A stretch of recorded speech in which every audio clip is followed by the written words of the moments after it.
ஓம் முருகா போற்றி. ஓம் சரவண பவ. என் அன்பு குழந்தையே, நான் உன் வீட்டிற்கு வந்துவிட்டேன். நான் உன்னை கவனித்துக் கொண்டு இருக்கின்றேன்.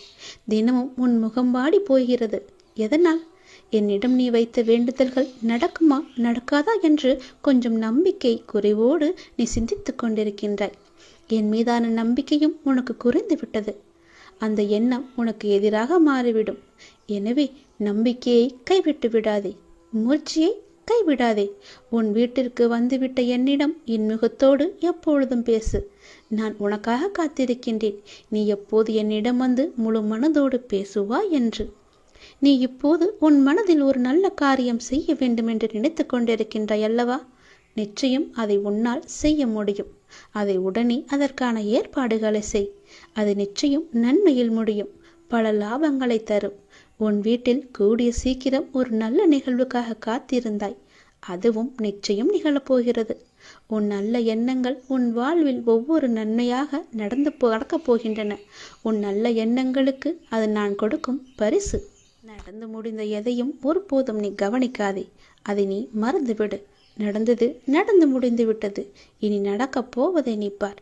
நிச்சயம் உன் வாழ்வில் பல நல்ல மாற்றங்கள் வந்து கொண்டிருக்கின்றன. பல சந்தோஷங்கள் காத்திருக்கின்றன. மகிழ்ச்சி நிலைத்து நிற்கப் போகிறது. எதை எப்படி செய்து முடிக்க வேண்டும் என்பதில் மட்டும் நீ கவனமாக இரு. உன் பிரார்த்தனை மற்றும் விரதத்தின் பலனாக உனக்கு தருவதற்கு என்று ஒன்று எடுத்து வைத்திருக்கிறேன். விரைவில் உனக்கான சரியான காலம் சூழல் எல்லாம் உருவாக்கப்பட்டு அது உந்தன் கையில் வந்து சேர்க்கப்படும். உனக்கு எது கிடைக்க வேண்டுமோ அதை யார் தடுத்தாலும் உன் கைகளில் வந்து சேரும். உன்னுடைய விரத காலங்களில் முன்பை விட இப்போது நல்ல நிலையில் இருக்கின்றாய். நான் உன்னோடு இருப்பதை நீ நிச்சயம் உணர்ந்திருப்பாய். உன் வாழ்க்கையில் நீ மென்மேலும் உயர்வதற்கான நல்ல காலத்தை நீ நெருங்கிவிட்டாய். அதற்கான ஏற்பாடுகளை இப்பொழுதே நீ செய்ய தொடங்கு. நிச்சயம் நீ நினைத்த மாதிரியே அந்த நல்ல காரியம் உன்னால் இன்றே நடைபெறுகட்டும். என் ஆசி உனக்கு எப்போதுமே இருக்கும் என்பதை நீ மறந்து விடாதே. என் மீது பாரத்தை போட்டுவிட்டு அந்த நல்ல காரியத்திற்கான முதல் வேலையை, முதல் பிள்ளையார் சுழியை நீ போட்டுவிடு. நிச்சயம் அது பல வெற்றிகளை குவித்து தரும். உனக்கு நன்மைகள் நடந்து கொண்டே இருக்கும்படி நான் மாற்றி அமைத்து தருகிறேன். அதற்கான கால நேரம் எல்லாம் வந்துவிட்டது. யார் தடுத்தாலும் இது நிச்சயம் நீ செய்ய வேண்டும். ஏனென்றால் உனக்கான காலம் இது சரியான நேரம். உனக்கான காலம் கனிந்து வந்துவிட்டது. உன் மனதில் நினைத்ததை நீ செய்ய வேண்டிய நேரம் இது. கவலைப்படாதே. உனக்கு துணையாக நான் இருக்கின்றேன்.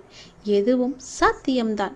நான் உன்னுடன் இருக்கையில் நான் இருக்கின்றேன், நான் பார்த்து கொள்கிறேன் என்று சொல்வதற்கு ஒருத்தர் கூட இல்லாத பட்சத்தில் நான் உனக்கு துணையாக இருக்கிறேன். நீ செய். அது நிச்சயம் நன்மையில் முடியும். எனக்கு ஒருவர் இருக்கிறார், என் அப்பா இருக்கிறார் என்ற நம்பிக்கையோடு இதை நீ செய்ய தொடங்கு. எனக்காகத்தானே காத்திருந்தாய். நானே உன் வீட்டிற்கு வந்துவிட்டேனே, பிறகு ஏன் குழப்பம்? செய். நிச்சயம் அது நன்மையில் முடியும். உன்னை காண வந்து விட்டேன். இனி எல்லாமே உன் வாழ்க்கையில் நல்லது நடக்க நான் உனக்கு துணையாக இருக்கிறேன். என்னுடைய விபூதியை எடுத்து நீ பூசிக்கொள். நிச்சயம் அது உனக்காக மட்டுமே இருக்கிறது. அது உனக்கு துணையிருந்து நீ செய்ய வேண்டிய காரியத்தில் எல்லாம் நிச்சயம் நல்லது நடக்கும்படி அதுவே உனக்கு துணையாய் இருக்கும். உனக்கு வெற்றி நிச்சயம். கடவுள் உன்னோடு இருப்பேன். நான் இருக்கின்றேன், நான் பார்த்து கொள்வேன் எனும் உன்னுடைய நம்பிக்கை ஒரு நாளும் வீண் போகாது. நிச்சயமாக நான் உன்னை பல சூழல்களிலிருந்து, கஷ்டமான இக்கட்டான சூழல்களிலிருந்து நான் உன்னை பார்த்து காத்து கொண்டு வருகிறேன். என் குழந்தையே, நீ எப்போதும் தைரியமாக இருக்க வேண்டும். வாழ்வில் சில விஷயங்களை நீ பூதகாரணமாக கற்பனை செய்து அச்சம் கொண்டிருக்கின்றாய். அப்பா, என்னால் முடியவில்லை என்று என்னிடம் வந்து புலம்புகின்றாய். கவலைப்படாதே. நான் உனக்கு துணை நிற்கின்றேன். என்னுடைய கரங்கள் உன்னை நிச்சயம் காப்பாற்றும். என் துதி உன்னை எப்போதும் உறுதுணையாக இருந்து உன் அருகிலேயே இருந்து உனக்கு பக்க பலமாக உனக்கு தேவையானவற்றை எல்லாம் செய்யும். என்னுடைய உதியை எடுத்து நீ பூசிக்கொள். உனக்கு நல்லது நடக்கும். நான் பார்த்து கொள்கிறேன். நீ தைரியமாக இரு. நினைத்ததை செய்து நீ நிச்சயம் அதில் வெற்றியும் முடிவாய். கண்டிப்பாகவே நான் சொன்னது உனக்கு நடந்தே தீரும். ஏகப்பட்ட குழப்பங்களுடன் பதற்றத்துடனும் இருக்கின்றாய். வீணான கவலைகளை உன் மனதில் வைத்து கொண்டிருக்கிறாய். உன் மனமானது, உன் இதயமானது துடித்துடிப்புடன் காணப்படுகிறது. ஏன் எதற்காக? வீணாக எதற்காக இந்த கவலை? ஏன் இந்த குழப்பம்? எதற்காக இந்த பதற்றம்? ஏன் இந்த துடிதுடிப்பு? நீ முதலில் அனைத்தையுமே விட்டுவிடு. உன் வேலைகளை பார்த்து கொண்டிரு. போகிற போக்கிலேயே போய்கொண்டிரு. எதையும் நீ தூக்கி சுமந்து கொண்டிருக்காதே. அதை முதலில் மறப்பதற்கு என்ன செய்ய வேண்டுமோ அதை செய். உன்னுடைய மனம் அதிலேயே லயித்து இல்லாமல் வேறு பக்கம் திருப்பு. அப்போதுதான் அவற்றை பற்றி எண்ணம் உன் மனதில் இழுக்காமல் இருக்கும். நான் உனக்காக அவதரித்தவன். நான் இருக்கும்போது எதற்காக நீ கவலைப்படுகிறாய்? உன்னை நல்லபடியாக உயர்த்த உனக்காக பாடுபட்டு கொண்டு நான் இங்கே இருக்கிறேன். தயவு செய்து நான் உன்னுடன் இருப்பதை நீ உணர்ந்து கொள். நான் வருவதற்கு முன்பும் வந்ததற்கு பிறகும் நடந்து கொண்டிருப்பதை நீ உணர்ந்து கொள். நான் வருவதற்கு முன்பு என்ன செய்து கொண்டிருந்தாய், நான் வந்த பிறகு எப்படியெல்லாம் உன்னுடைய பிரச்சனைகள் தீர்ந்தன என்று கொஞ்சம் திரும்பிப்பார். உன்னை எப்படி நான் கைவிடுவேன் என்று ஒரு நொடியில் நீ நினைத்து விட்டாய்? உன் அப்பா உன்னை பார்த்து கொள்ள மாட்டேனா? உன்னை அவ்வளவு சீக்கிரம் விட்டு விடுவேன் என்று நினைக்கிறாயா? உன்னை அனைத்து திசைகளிலிருந்தும் பாதுகாத்து கொண்டிருக்கிறேன். நான் இருக்கும் இடத்தில் எவரையுமே நெருங்க விட மாட்டேன். நான் உனக்குள்ளே நீக்கமர நிறைந்திருக்கிறேன். என் கண் பார்வை உன் மீது விழுந்து கொண்டிருக்கும் போது எந்த கெடுதலும் வந்து உன்னை துன்புறுத்திவிட முடியாது. தெரிந்து கொள், எந்த துன்பமும் உன் அருகில் கூட வர பயப்படும். நான் இருக்கிறேன், நீ பயப்படாதே. உனக்கு வரும் பிரச்சனைகள் எல்லாமே சிறு சிறு வகைதான். பயப்படாதே. பெரிதாக ஒன்றையும் நான் கொடுக்க மாட்டேன். கொஞ்சமாவது உனக்கு பக்குவம் வேண்டும் என்பதற்காகத்தான் இதையெல்லாம் கொடுத்தேன். சின்ன பிரச்சனையை பெரிதாக பார்க்காதே. மனதில் போட்டு குழப்பத்தை ஏற்படுத்தாதே. உன்னை நீயே பதற்றப்பட வைக்காதே. வீணான கவலைப்பட்டு உன் உடம்பை நீ வீணடிக்காதே. உன் இதயம் சீராக துடிக்க வேண்டும். அப்பொழுதுதான் நீயும் நன்றாக இருப்பாய். எப்படி என் வேண்டுகோள்கள் அனைத்தையும் இப்படி நிறைவேறியது என விரைவிலேயே நீ ஆச்சரியப்பட போடுகிறாய். கவலைப்படாதே குழந்தையே. என் கண்ணிலிருந்து வரும் அருள் கதிரால் நீ பாதுகாக்கப்படுகிறாய். அதனால் நீ கவலையை விடு. என்னுடைய கண்ணின் ஒளி உன் மீது இருக்கிறது. என் பார்வை முழுவதுமாகவே உன் மீது மட்டும்தான் இருக்கிறது. என்னை மீறி எதுவுமே உனக்கு நடக்காது. பயப்படாமல் தைரியமாக இரு. சந்தோஷமாகவே வைத்துக்கொள். எல்லா இடங்களிலும் எங்கு போனாலும் துரதிர்ஷ்டம் உன்னை துரத்துகிறது என்று நினைக்காதே. அந்த எதிர்மறை எண்ணத்தை அறவே ஒழித்துவிடு. அப்படி நீ எண்ணுகிறாய், அது முற்றிலும் தவறான எண்ணம். உன்னை விதியும் ஆசைகளும் இக்கட்டான சூழ்நிலையில் எடுத்த முடிவுகள்தான் உன்னை இந்த நிலைக்கு இழுத்து கொண்டு வந்திருக்கிறது என்பதை நீ மறந்துவிடாதே. நான் சொல்கிறேன், அந்த எண்ணத்தை முற்றிலுமாகவே எதிர்த்துவிடு, தடுத்துவிடு. உன்னுக்குள்ளே வைத்து கொள்ளாதே. இன்றிலிருந்து உனக்கான நேரம் தொடங்கிவிட்டது. உன்னுடைய உடல், உன்னுடைய மனம், உன்னுடைய பணம் ரீதியான உன் அனைத்து கஷ்டங்களும் இன்றிலிருந்து நீங்கும். இதை கேட்ட நொடி முதல் அனைத்துமே நீங்கிவிடும். இனி சகல நலமும் வளமும் பெற்று சீரும் சிறப்புமாகவே வாழப்போகிறாய். இது என்னுடைய வாக்கு. வாழ வைக்கும் தெய்வமாகவே நான் இருப்பேன். வழி நடத்தும் சத்குருவாக நான் இருப்பேன். உயிர் காக்கும் தாயாக, தந்தையாக, உற்ற தோழனாக நான் இருப்பேன். நெருங்கிய உறவினராக நான் இருப்பேன். வாழ்வின் நல் வழிகாட்டியாக நான் இருப்பேன். நான் உன் அப்பா. நான் உன்னை மறக்கவே மாட்டேன். என்றுமே உன்னை என் உள்ளங்கையிலும் எனக்குள்ளுமே வைத்து நான் உன்னை வழிநடத்தி செல்கிறேன். உன் கூடவே நான் இருக்கும்போது உன் கஷ்டத்தை நான் தாங்குவேன். உனக்கு தற்போது ஏற்பட்டுள்ள சூழ்நிலை நான் அனுமதித்ததன் மூலம்தான் உன் வாழ்க்கையில் வேறு நல்லதை ஏற்படுத்தப் போகிறேன். எந்த குழப்பத்தையும் நீ உனக்குள்ளே ஏற்படுத்தி கொள்ளாதே. நான் உன்னை எந்த சூழ்நிலையில் இருந்தும் வெளியே கொண்டு வந்து விடுவேன். எவற்றை பற்றியுமே நீ கவலைப்படாதே. எல்லாமே எனக்கு தெரியும். என் அனுமதியின்றி எதுவுமே உன்னை நெருங்க முடியாது. உன்னை திருப்திப்படுத்துவேன். என்னையே நம்பி இருக்கும் உன்னை காப்பதே என்னுடைய வேலை. உன் அப்பா நான் இருக்கும் வரை உன்னை நான் தாங்கிக் கொண்டே இருப்பேன். எந்த சலனமும் பயமும் வேண்டாம் உனக்கு. உன் கஷ்டத்தை நான் தாங்குவேன். நீ நிச்சயமாகவே முன்னேறுவாய். உன் மனதில் எந்த ஒரு பயத்தையும் ஏற்படுத்தி கொள்ளாதே. அப்படி உன் மனதில் பயம் இருந்தால் அதை தூக்கி எறிந்து விடு. உன்னோடு நான் இருக்கிறேன். எல்லாவற்றையுமே நான் பார்த்து கொள்வேன். பல இரவுகள் நீ தூங்காமல் கழித்தது எல்லாமே எனக்கு தெரியும்.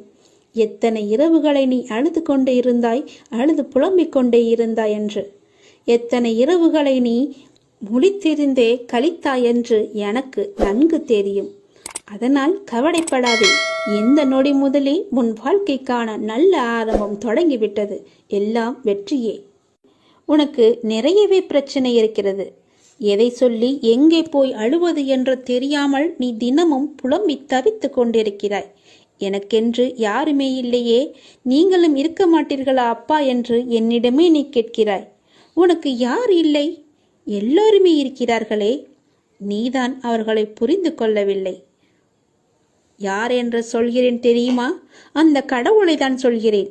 உனக்காக அம்மாவாக அந்த அம்மன் இருக்கிறார். அப்பாவாக அப்பன் ஈசன் இருக்கிறார். குருவாக நானும் இருக்கிறேன். உனக்காக எல்லோருமே இருக்கும்போது, உனக்காக அந்த கடவுள்களே இருக்கும்போது நீ ஏன் எனக்கு யாருமே இல்லை என்று சொல்கிறாய்? உன் கவலையை போக்க அந்த படைத்த இறைவன் எங்களுக்கு தெரியாதா? உன் பிரச்சனை என்ன என்பது எங்களுக்கு தெரியாதா? உன் பிரச்சனையை கேட்பதற்கு எவரும் இல்லை என்று நீ கவலைப்படாதே. உங்களுக்காக உனக்காக நாங்கள் எல்லோருமே இருக்கிறோம். எந்த பிரச்சனையாக இருந்தாலும் சரி, எங்களிடம் சொல். உடனே நாங்கள் தீர்வு கொடுக்கிறோம். உனக்காக, என்னுடைய குழந்தைகளுக்காக நாங்கள் எது வேண்டுமானாலும் செய்வோம். உன்னை படைத்தது யார் என்று நினைக்கிறாய்? உன்னை படைத்தது நாங்கள்தான். எங்களுக்கு தெரியாதா? நீ எங்கு, எப்போது, எப்படி பிறக்க வேண்டும், யார் வயிற்றில் பிறக்க வேண்டும், யார் உனக்கு அப்பாவாகவும் அம்மாவாகவும் இருக்க வேண்டும் என்று எங்களுக்கு தெரிந்துதான் நான் உன்னை படைத்தேன். நாங்கள் உங்களுக்கு செய்வது எல்லாமே நன்மையாகத்தான் இருக்கும். அதனால்தான் இவர்களுக்கு உன்னை பிள்ளையாக படைத்தேன். இப்போது நடந்தது, இதற்கு முன்பு நடந்தது, இனிமேல் நடக்கப் போவது எல்லாமே எங்களுக்கு தெரிந்துதான் நடக்கிறது என்பதை நீ ஏன் மறந்துவிட்டாய்? உன்னுடைய கவலைகளை பற்றி எங்களுக்கு தெரியாதா? உன்னுடைய பிரச்சனைகள் எல்லாமே தீரும் நேரத்தை நீ நெருங்கிவிட்டாய். நீ இதுவரை அனுபவித்தது பூர்வ ஜென்ம, முந்தைய ஜென்ம கர்மாவின் பலன்தான். மிச்சம் இருந்தது, அது இப்போது முழுவதுமாகவே தீர்ந்துவிட்டது. இன்னும் நான் உனக்கு நிறையவே கொடுக்கப் போகிறோம். அதை பெறுவதற்கு நீ தயாராக இரு. என்ன கஷ்டத்தை கொடுக்கப் போகிறீர்களா என்றுதானே நீ கேட்கிறாய்? அவ்வளவு சோதனைகளை நீ தாங்கி இருக்கிறாய். அவ்வளவு பிரச்சனைகளை நீ பார்த்து இருக்கிறாய். கவலைப்படாதே. இனி வருவது உனக்கு பிரச்சனை அல்ல, உனக்கு கவலையும் அல்ல, உனக்கு சந்தோஷம்தான். உன்னுடைய பிரச்சனைகள் எல்லாமே முடிந்து விட்டது. அதற்கு தீர்வும் நீ கண்டு விட்டாய். இனி நடக்கப் போவது எல்லாமே உனக்கு ஜெயமாகவே இருக்கும், சந்தோஷமாகவே இருக்கும். நீ கேட்டது அனைத்துமே உங்களுக்கு கிடைக்கும். நீ எதிர்பார்த்தபடியே உன்னுடைய வாழ்க்கை நிச்சயமாகவே அமையும். என் வார்த்தையை நம்பு. உன்னை நான் படைத்தேன். பக்தியுடனும் நம்பிக்கையுடனும் விசுவாசத்துடனும் என்னை நோக்கிய வணங்கிய மறுகணமே உன் கண்முன் நான் காட்சி அளிப்பேன். நான் உனக்கு காட்சி தரப்போகிறேன். நான் உன்னை கண்டிக்கிறேன். நீ ஏன் தேவையில்லாத செயல்களை எல்லாம் இழுத்து போட்டுக்கொண்டு செய்து கொண்டிருக்கிறாய்? நான் உனக்கு இப்போதே எச்சரிக்கிறேன். தேவையில்லாத செயல்களை நீ செய்யாதே. நீ கடந்து போனதை நினைத்து இடிந்து போகிறாய். வேண்டாம். நீ அடுத்தவரோடு ஒப்பிட்டு பார்த்து நீ துவண்டு போகிறாய். அதுவும் வேண்டாம். அனைவரையும் திருப்திப்படுத்த நினைத்து உன்னுடைய நிம்மதியை நீ இழந்து கொண்டிருக்கிறாய். அதுவுமே உனக்கு வேண்டாம். நீ தேவையில்லாத இந்த செயல்களையெல்லாம் நீ செய்யாதே. நான் சொல்வது போல செய். நீ சந்தோஷமாகவே இருப்பாய். உன் பாதையில் இனி எல்லாமே வெற்றியாகவே அமையும். நீ எத்தனை துயரங்கள் வந்தாலும் தளர்ந்து போகக்கூடாது. நான் உன் மனதில் ஆழமாக இருக்கும்போது நீ எதற்கும் கலங்கக்கூடாது. நீ மற்றவர்களைப் போல் இல்லாமல் அனைவரது மனதையும் கவரும் அளவிற்கு நீ கடந்து கொள்வாய், நடந்து கொள்வாய். யார் எதை கேட்டாலும் தந்துவிடும் நற்குணம் உனக்கு இயற்கையாகவே உண்டு. உன்னை துரத்தியவர் மத்தியில் எதிர்த்து நின்று நீ செயல்படுவாய். உனது துன்பங்கள் மறையப் போகிறது. கர்ம பலன்களிலிருந்து நீ விடுபட போகிறாய். அனைத்துமே மாறப்போகிறது. எதற்காகவும் எந்த சூழ்நிலையிலும் நீ கலங்கக்கூடாது. எவரை கண்டும் நீ அஞ்சக்கூடாது. நீ செயல்படு, சந்தோஷமாக செயல்படு. உன் வெற்றி இலக்கை நோக்கி நீ செயல்பட்டு நீயாக இரு. வேண்டியதை தருவதற்கு நான் இருக்கிறேன் உனக்கு. எதை வேண்டுமானாலும் செய். என் மீது நம்பிக்கை வைத்து முழு முயற்சியோடு செய். என்னுடைய துணை எப்போதுமே உனக்கு உண்டு. மனம் தளராதே, உன் அப்பா நான் இருக்கிறேன். உன்னை அனைத்திலுமிருந்து பாதுகாத்து உன்னை வீழ்த்த நினைத்தவர் மத்தியில் உன்னை பார்த்து வியக்கும்படி நான் செய்கிறேன். நான் உன்னை மறந்து விட்டேன் என்று நினைக்கிறாய். நான் உன்னை மறக்கவே இல்லை. எப்பொழுதும் உனது நினைவுகளை நான் சுமந்து கொண்டே இருக்கிறேன், இருப்பேன், இனியும் இருந்து கொண்டு இருப்பேன். தைரியமாக இரு, மகிழ்ச்சியாக இரு. நான் உனக்கு அள்ளித்தரும் நேரம் இது. உனக்காக அள்ளி கொடுக்கப் போகிறேன். உனக்காகவே. நீ கலங்கக்கூடாது. ஏனே நீ சரணாகதி அடைந்து விட்டாய் அல்லவா? நான் உன்னை நிச்சயமாகவே பாதுகாப்பேன். பொறுமையாக இரு. நீ பெருமைப்படப் போகிறாய். அப்பா நான் உனக்கு துணையாக இருக்கிறேன். ஏதாவது ரூபத்தில் நானே உனக்கு வந்து உதவப் போகின்றேன். உன் தேவைகளை நிறைவேற்றப் போகிறேன். அனைத்தையும் நானே நடத்துகின்றேன் என்று திடமாக நீ நம்பு. எனக்கு நானாகவே செய்கிறேன் என்ற எண்ணத்தை நீ வரவிடாதே. நான் உனக்கு துணையாக இருப்பேன். நீ நடக்கும் பாதையில் முட்கள் இருந்தால் அதை நானே உனக்கு முன்பாகவே சென்று கலைத்து விடுகின்றேன். நான் உன்னுடைய வந்து கொண்டிருக்கின்றேன்.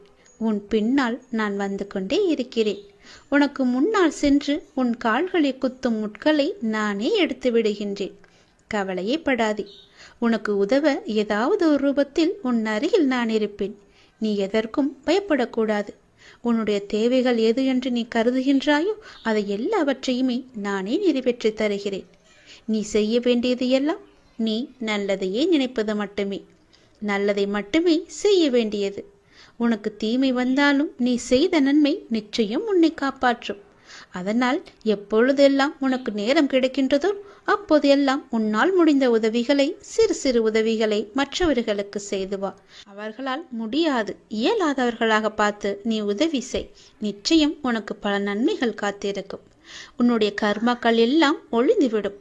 உனக்கு புண்ணியங்கள் சேர்ந்து கொண்டே இருக்கும். உன்னை பற்றி பிற நல்லவிதமாகத்தான் நினைக்க வேண்டும் என்பதை நீ விரும்பக்கூடாது. உன்னுடைய இயல்பு எது என்றோ அப்படியே நீ இரு.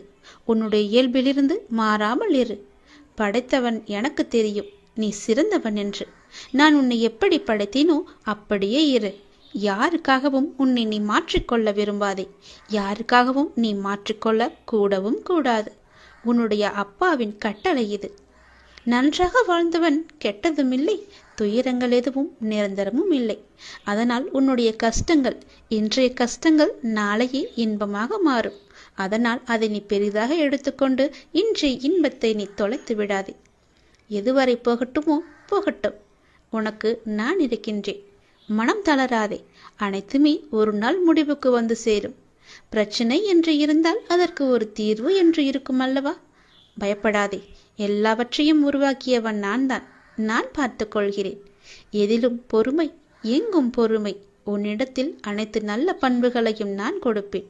உன்னுடைய கர்ம பலனை நான் கழித்து வருவதால் உனக்கு எல்லாமே தாமதமாகிறது. நம்பிக்கையை மட்டும் கைவிட்டு விடாதே. என்னை நம்பு. யார் விட்டாலும் நான் உன்னை கைவிடவே மாட்டேன். உன்னுடைய வாழ்க்கையின் அடுத்த கட்டம் ஆரம்பமாகிவிட்டது. இது மகிழ்ச்சியாக உனக்கு பிடித்த மாதிரி நான் தருகிறேன். நீ எதை வேண்டி என்னிடம் வந்தாயோ அது வரும் அமாவாசைக்குள் உன்னை வந்து சேரும். நீ மகிழ்ச்சியாகவே இருப்பாய். இது சத்தியம். இது என்னுடைய சத்திய வாக்கு. கர்மங்களை எல்லாம் குறைத்து கொள்ள ஒரு எளிய வழி சொல்கிறேன். அதை நீ தைரியமாக அனுப்புவது மட்டுமே. நீங்கள் எப்போதும் என்னை நினைத்து என் மேல் நம்பிக்கை கொண்டிருந்தால் அதை அனுபவிக்கும் சக்தியை நான் கொடுக்கின்றேன். அது துன்பம் என்ற எண்ணம் உன்னில் ஏற்படாமல் நான் பார்த்துக் கொள்கின்றேன். உனக்கு நல்லது நடக்கும்படி நான் அதை செய்கின்றேன். நீ முதலில் பொறாமை என்கின்ற வேண்டாத குணத்தை பொறுத்தவரை நமக்கு எந்த லாபமோ நஷ்டமோ கிடையாது என்பதை நீ அறிந்து கொள்ள வேண்டும். பொறாமை என்பது இன்னொருவருக்கு கிட்டியிருக்கும் லாபமோ அல்லது பலம் கண்டு நமக்கு தாளாமல் ஏற்படும் எண்ணம்தான். வேறு ஒருவருக்கு ஒரு அதிர்ஷ்டமோ செல்வாக்கோ கிட்டிவிட்டால் நம்மால் அதை சகித்துக் கொள்ள முடியாமல் அவதூறாக பேசுகின்றோம். அவருக்கு நஷ்டம் ஏற்பட்டு விட்டால் மகிழ்ச்சியும் அடைகின்றோம். இது நல்லதா? அந்த மனிதனின் வளம் பெற்றால் நமக்கு என்ன நஷ்டம் ஏற்பட்டுவிடப் போகிறது? ஆனால் ஜனங்கள் இப்படி சிந்திப்பதில்லையே. அவனுக்கு நலம் கிட்டினால் நாமும் மகிழ்வோம். நமக்கும் நலம் கிட்டியது, நாமும் பாக்கியசாலிகள் என எண்ணுவோமே. அதே நலம் நாமும் பெறுவோம். பெறுவதற்கு முயற்சி செய்து கொண்டே இருப்போம். அதுவே நமது விருப்பமும் தீர்மானமாக இருக்கும் வரை அந்த லட்சியத்தை எளிதாகவே அடைந்து விடலாம். நம்மிடமிருந்து அவன் எதையும் எடுத்து செல்லவில்லையே, ஒன்றும் கிடையாதே. அவனுடைய கர்மாவின் பலனாக அவன் வளம் பெற்றான். அப்படி இருக்க அதை கண்டு நாம் ஏன் பொறாமைப்பட வேண்டும்? ஆகவே முதலில் பொறாமையை வென்று விட வேண்டும். அதை தூக்கி எறிந்து விடு. உனக்கு நெகிய வேண்டியதை நான் செய்கிறேன். உன் வாழ்வின் அடுத்த கட்டம் இந்த நொடி முதல் ஆரம்பமாகிவிட்டது. அமாவாசைக்கு பிறகு உனக்கு எல்லாமே நல்லதாகவே நடக்கும். உனக்கு இப்போது நன்றாக புரிந்திருக்கும். இதுவரை கடினமாக இருந்த முதல் பாகம் இப்போது மகிழ்ச்சியான இரண்டாம் பாகமாக மாறுவதற்கான அறிகுறிகளை நீ உணர்ந்திருப்பாய். அப்படி நீ உணரவில்லை என்றால் நீ வரும் நாட்களில் கண்டிப்பாகவே உணர்வாய்.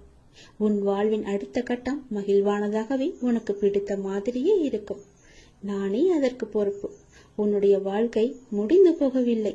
உன் அமாவாசைக்கு பிறகுதான் உன்னுடைய வாழ்க்கையே ஆரம்பிக்க போகிறது. அந்த இனிதான வாழ்க்கையை வாழ, நீ சந்தோஷமாக வாழ, நீ நிம்மதியாக வாழ அதை நான் தயார்படுத்தி கொண்டிருக்கின்றேன். வரும் அமாவாசை என்று அது உன் கையில் கிடைக்கும்படி நான் செய்து தருகிறேன். கண்டிப்பாகவே அதில் பல நல்ல நல்ல மகிழ்ச்சியான சந்தோஷங்களை எல்லாம் நான் வைத்திருக்கின்றேன். அதை அனுபவிக்க நீ எப்போதும் போல தயாராக இரு. உனக்கு வெற்றி கிடைக்கும் நேரம் வந்து விட்டது. மனம் தளராதே. நீ உயரமாக வளர்ந்து ஜோதியை போல ஜொலிக்க போகிறாய். சந்தோஷமாக இரு. உனக்கு நிறையவே பிரச்சனை இருக்கிறது. எதை சொல்லி எங்கே போய் அழுவது என்று தெரியாமல் நீ தினமும் புலம்பி தவித்துக் கொண்டிருக்கிறாய். எனக்கென்று யாருமே இல்லையே, நீங்களும் இருக்க மாட்டீர்களா அப்பா என்று என்னிடமே நீ கேட்கிறாய். உனக்கு யார் இல்லை? எல்லோருமே இருக்கிறார்களே. நீதான் அவர்களை புரிந்து கொள்ளவில்லை. யார் என்று சொல்கிறேன் தெரியுமா? அந்த கடவுளை தான் சொல்கிறேன். உனக்காக அம்மாவாக அந்த அம்மன் இருக்கிறார், அப்பாவாக அப்பன் ஈசன் இருக்கிறார், குருவாக நானும் இருக்கிறேன். உனக்காக எல்லோருமே இருக்கும்போது, உனக்காக அந்த கடவுள்களே இருக்கும்போது நீ ஏன் எனக்கு யாருமே இல்லை என்று சொல்கிறாய்? உன் கவலையை போக்க அந்த படைத்த இறைவன் எங்களுக்கு தெரியாதா? உன் பிரச்சனை என்ன என்பது எங்களுக்கு தெரியாதா? உன் பிரச்சனையை கேட்பதற்கு எவரும் இல்லை என்று நீ கவலைப்படாதே. உங்களுக்காக உனக்காக நாங்கள் எல்லோருமே இருக்கிறோம். எந்த பிரச்சனையாக இருந்தாலும் சரி எங்களிடம் சொல், உடனே நாங்கள் தீர்வு கொடுக்கிறோம். உனக்காக, என்னுடைய குழந்தைகளுக்காக நாங்கள் எது வேண்டுமானாலும் செய்வோம். உன்னை படைத்தது யார் என்று நினைக்கிறாய்? உன்னை படைத்தது நாங்கள்தான். எங்களுக்கு தெரியாதா? நீ எங்கு, எப்போது, எப்படி பிறக்க வேண்டும், யார் வயிற்றில் பிறக்க வேண்டும், யார் உனக்கு அப்பாவாகவும் அம்மாவாகவும் இருக்க வேண்டும் என்று எங்களுக்கு தெரிந்துதான் நான் உன்னை படைத்தேன். நாங்கள் உங்களுக்கு செய்வது எல்லாமே நன்மையாகத்தான் இருக்கும். அதனால்தான் இவர்களுக்கு உன்னை பிள்ளையாக படைத்தேன். இப்போது நடந்தது, இதற்கு முன்பு நடந்தது, இனிமேல் நடக்கப் போவது எல்லாமே எங்களுக்கு தெரிந்துதான் நடக்கிறது என்பதை நீ ஏன் மறந்துவிட்டாய்? உன்னுடைய கவலைகளை பற்றி எங்களுக்கு தெரியாதா? உன்னுடைய பிரச்சனைகள் எல்லாமே தீரும் நேரத்தை நீ நெருங்கிவிட்டாய். நீ இதுவரை அனுபவித்தது பூர்வ ஜென்ம, முந்தைய ஜென்ம கர்மாவின் பலன்தான். மிச்சம் இருந்தது, அது இப்போது முழுவதுமாகவே தீர்ந்துவிட்டது. இன்னும் நான் உனக்கு நிறையவே கொடுக்கப் போகிறோம். அதை பெறுவதற்கு நீ தயாராக இரு. என்ன கஷ்டத்தை கொடுக்கப் போகிறீர்களா என்றுதானே நீ கேட்கிறாய்? அவ்வளவு சோதனைகளை நீ தாங்கி இருக்கிறாய், அவ்வளவு பிரச்சனைகளை நீ பார்த்து இருக்கிறாய். கவலைப்படாதே. இனி வருவது உனக்கு பிரச்சனை அல்ல, உனக்கு கவலையும் அல்ல, உனக்கு சந்தோஷம்தான். உன்னுடைய பிரச்சனைகள் எல்லாமே முடிந்து விட்டது. அதற்கு தீர்வும் நீ கண்டுவிட்டாய். இனி நடக்கப் போவது எல்லாமே உனக்கு ஜெயமாகவே இருக்கும், சந்தோஷமாகவே இருக்கும். நீ கேட்டது அனைத்துமே உங்களுக்கு கிடைக்கும். நீ எதிர்பார்த்தபடியே உன்னுடைய வாழ்க்கை நிச்சயமாகவே அமையும். என் வார்த்தையை நம்பு. உன்னை நான் படைத்தேன். எனக்காக கொஞ்சம் நேரம் ஒதுக்கி இதை கேள். உன்னை பற்றி நான் முழுமையாக சொல்கிறேன். உன்னுடைய மனநிலை எப்படி இப்போது இருக்கிறது என்று நான் சொல்கிறேன். முழுமையாக எனக்காக நேரம் ஒதுக்கி கவனமாக கேள். நீ எங்கிருந்தாலும் நான் உன்னுடன் இருப்பேன். உன்னுடன் மட்டும்தான் இருப்பேன். நீ இப்போது எந்த நிலையில் இருக்கிறாய் தெரியுமா? இன்ப நிலை நீங்கி துன்ப சுமையை நீ சுமந்து கொண்டிருக்கிறாயே. அனுபவிக்க இன்னும் என்ன இருக்கிறது என்ற அளவில் துன்பத்தின் எல்லை வரை சென்றுவிட்டு வெறுமையாய் நின்று என் சன்னதியில் எனது முகத்தை உற்று பார்த்து அழுது கொண்டிருக்கிறாய். உன்னை நான் கண்டு கொள்ளவில்லை என்று நினைத்தும் கொண்டிருக்கிறாய். உன்னை கரிசனத்தோடு நான் கவனித்து கொண்டுதான் இருக்கிறேன். ஒவ்வொரு முறையும் உன்னை தைரியப்படுத்தி கொண்டுதான் வருகிறேன் என்பதை நீ நினைவுபடுத்திக்கொள். நான் உனக்கு ஒன்றும் செய்யவில்லை என்று மட்டும் நினைத்து விடாதே. உனக்கே தெரியாமல் நான் பல விதத்தில் உனக்கு உதவி கொண்டிருக்கிறேன். இன்னும் நீ கடந்து போக வேண்டிய தூரம் கொஞ்சம் மட்டும்தான் இருக்கிறது. அதுவரை எல்லையற்ற பொறுமையோடு நீ காத்திரு. உனக்கு மிகவும் பொறுமை தேவை. தீவிர நம்பிக்கையோடு உனது சுமையின் கணம் தெரியாமல் இருப்பதற்காக எனது நாமத்தை நீ உச்சரித்தபடியே இருக்க வேண்டும். எனது சத்தத்தை உணர்வுள்ள நீ கவனித்துக்கொண்டு அதன்படி நடந்து கொள். அப்போது உனக்கு ஆறுதல் கிடைக்கும், மன நிம்மதி கிடைக்கும். நீ இப்போது கவலைப்பட்டு கொண்டிருக்கிறாயே, அந்த கவலை உனக்கே தெரியாமல் காணாமல் போய்விடும். இருந்த இடம் தெரியாமல் போய்விடும். நீ எதை பற்றியுமே மனதில் வைத்துக்கொண்டு சஞ்சலப்பட்டு கொண்டிருக்காதே. நான் உன் கூடவே இருக்கிறேன். எது வந்தாலும் நான் பார்த்து கொள்கிறேன். என்னுடைய அருள் நான் உனக்கு தருகிறேன். என் அருள் முழுவதையும் ஆசீர்வாதத்தையும் நான் உனக்கு தருகிறேன். நான் உனக்கு அருள் செய்ய காத்து கொண்டிருக்கிறேன். இப்படியெல்லாம் நான் செய்யும் போது நீ எதற்காக வீணாக கவலைப்பட்டு கொண்டு உன்னை நீயே வருத்தி கொண்டிருக்கிறாய்? வேண்டாம் தங்கமே. வீசும் காற்றுக்கு அளவுகோல் தெரியாது. பாய்ந்து சுழன்று வரும் அலையான நீருக்கு அளவு கிடையாது. சுடர் கொண்டு எரியும் நெருப்புக்கு அளவை எட்ட முடியாது. பரந்த ஆகாயத்திற்கு எல்லை என்ற அளவுகோல் இல்லை. நீளம் என்ற பரந்த பூமிக்கு ஆழங்களின் அளவுகோல் இல்லை. நீ போகும் தூரத்திற்கும் கடக்கும் பாதைக்கும் உன் அனுபவங்களுக்கும் அளவுகோல் உண்டா? இவற்றுக்கே இல்லை என்ற போது உன் வெற்றியை மட்டும் உனக்கு அளவுகோல் வைத்தால் நான் கொடுப்பேன். உனக்கான எல்லாமே தக்க சமயத்தில் கொடுத்து நான் உன்னை வாழ வைப்பேன். உன்னுடைய பாதைகள் எல்லாமே தெளிவாகும் காலம் வந்துவிட்டது. பணிகள் படர்ந்து இருள் சூழ்ந்த கஷ்டங்கள் எல்லாமே விலகி போகப் போகிறது. உன் மனம் நொந்து போன விஷயங்கள் எல்லாமே இப்போது உன் மனம் மகிழ்ச்சி அடையும் அளவிற்கு இனிமேல் ஒன்றின் பின் ஒன்றாக நிகழப் போகிறது. நிம்மதி என்ற மலர் உன் வீட்டில் பூக்கப் போகிறது. உன் மனதில் மலரப் போகிறது. இனிமேல் தென்றலாய் வசந்தமாய் நீ எப்போதும் வசந்த காற்றை சுவாசிக்கப் போகிறாய். நீ எதற்காகவுமே பயப்படாதே, கலங்காதே. உன்னில் வெற்றி என்ற தீபத்தை நான் ஏற்றி காமிக்கிறேன். அகிலத்தின் ரூபமாய் நான் எப்போதுமே உனக்கு துணையாக இருப்பேன். இது நிச்சயமாகவே நடக்கும். எதை பற்றியுமே கவலைப்படாதே. இன்றைய இப்போதைய சூழ்நிலையை வைத்து எதிர்காலத்தை நீ தீர்மானித்து விடாதே. எல்லாவற்றையுமே நானே பார்த்து கொள்கிறேன். உன் அப்பா நான் இருக்கும்போது எதற்குமே நீ கவலைப்படாதே. உனக்கான தவம் முடிவடைய உள்ளது. நீ என்னிடம் நிறைய வேண்டுதல்களை வைத்தாய். அதற்காகத்தான் இத்தனை நாட்கள் அது நிறைவேற வேண்டுமென்று உனக்காக நான் பசியும் பட்டினியாக தவம் இருந்து வந்தேன். அந்த தவம் இப்போது முடியும் தருவாயில் இருக்கிறது. நான் எனது கண்களை திறந்து பார்க்க போகிறேன். நான் எனது கண்களை திறந்து உனக்கு பல வரங்களை அளிக்க உள்ளேன். பிறக்க போகும் நாள் உனக்கு புது வாழ்வாக அமையப் போகிறது. பல பல அற்புதங்கள் நிகழப் போகின்றன. உன் பொறுமைக்கு நான் எப்படி நன்றி சொல்வது என்று எனக்கு தெரியவில்லை. நீ என்னிடம் கேட்டு எத்தனை நாட்களாக காத்திருந்தாய். ஏன் அப்பா எதுவுமே பதில் சொல்லவில்லை என்று நினைத்து புலம்பி தவித்துக் கொண்டிருந்தாய். அதற்கெல்லாம் காரணம் இதுதான். நான் மௌனமாக இருப்பதற்கு காரணமும் இதுதான். அப்படிதான் இருந்தேன். நான் என்னால் எப்படி பேச முடியும்? நான் உனக்காக, உன்னுடைய வாழ்க்கைக்காகத்தானே நான் மௌன விரதம் இருந்து தவம் இருந்தேன். பசியும் பட்டினியாக இருந்தேன். என் குழந்தை நன்றாக இருக்க வேண்டும் என்று பெற்றோர் விரதம் இருப்பதில்லையா? அதுபோலத்தானே நானும் என் பிள்ளைக்காக தவம் இருந்தேன். அப்படி இருக்கும்போது என்னை பார்த்து நீ அப்படி கேட்டிருக்க கூடாது. உன் அப்பாவுக்கு காது நன்றாகவே கேட்கும். நீ என்ன செவிடா என்று கேட்டாய். நீ உனக்கு ஊமையா என்று கூட என்னை கேட்டாய். நீ எல்லாவற்றிற்குமே பதில்தான் இந்த பதிவு. நான் ஊமையும் இல்லை, செவிடனும் இல்லை. எனக்கு நன்றாகவே காது கேட்கும். நான் நன்றாகவே பேசுவேன். எல்லாவற்றையுமே நான் பொறுத்து கொண்டு நான் பொறுமையாக இருந்ததற்கு காரணம் உனக்கு நல்லது நடக்க வைப்பதற்காகத்தான். அதற்காகத்தான் இத்தனை நாட்கள் நான் பொறுமையாக இருந்தேன். இருந்தாலும் நான் பொறுமையாக இருந்ததற்காக நீயும் உன் பொறுமையை இழக்கவில்லை. அவ்வப்போது மாயை என்ற வலையில் சிக்கி உன்னுடைய பொறுமையை இழக்க நினைத்தாய். அந்த நேரத்தில்தான் நீ என்னை வசைப்பாடினாய். இருந்தாலும் என் பிள்ளைக்காக நான் என்னுடைய தவத்தை மேற்கொண்டே வந்தேன். அந்த தவம் முடியும் நேரம் இது. உனக்கான நல்ல நேரம் வரப்போகிறது. என்னுடைய தவ காலத்தில் நான் மூச்சு விடுவது கூட உன்னுடைய பெயரை உச்சரித்துதான் நானே மூச்சு விட்டேன். அப்படி இருக்கும்போது நீ என்னை இகழ்வாக நினைப்பது சரியா? பரவாயில்லை குழந்தையே, நீ எனக்காகத்தானே பொறுமையாக இருக்கிறாய்.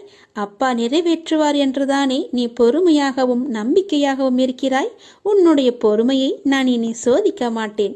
உன்னுடைய நம்பிக்கையை நான் குலைக்க மாட்டேன். என் அப்பனிடம் கேட்டதுபடியே நான் உனக்கு அள்ளித்தரப்போகிறேன். உன் வேண்டுதல் கூடிய விரைவில் நடக்கப் போகிறது.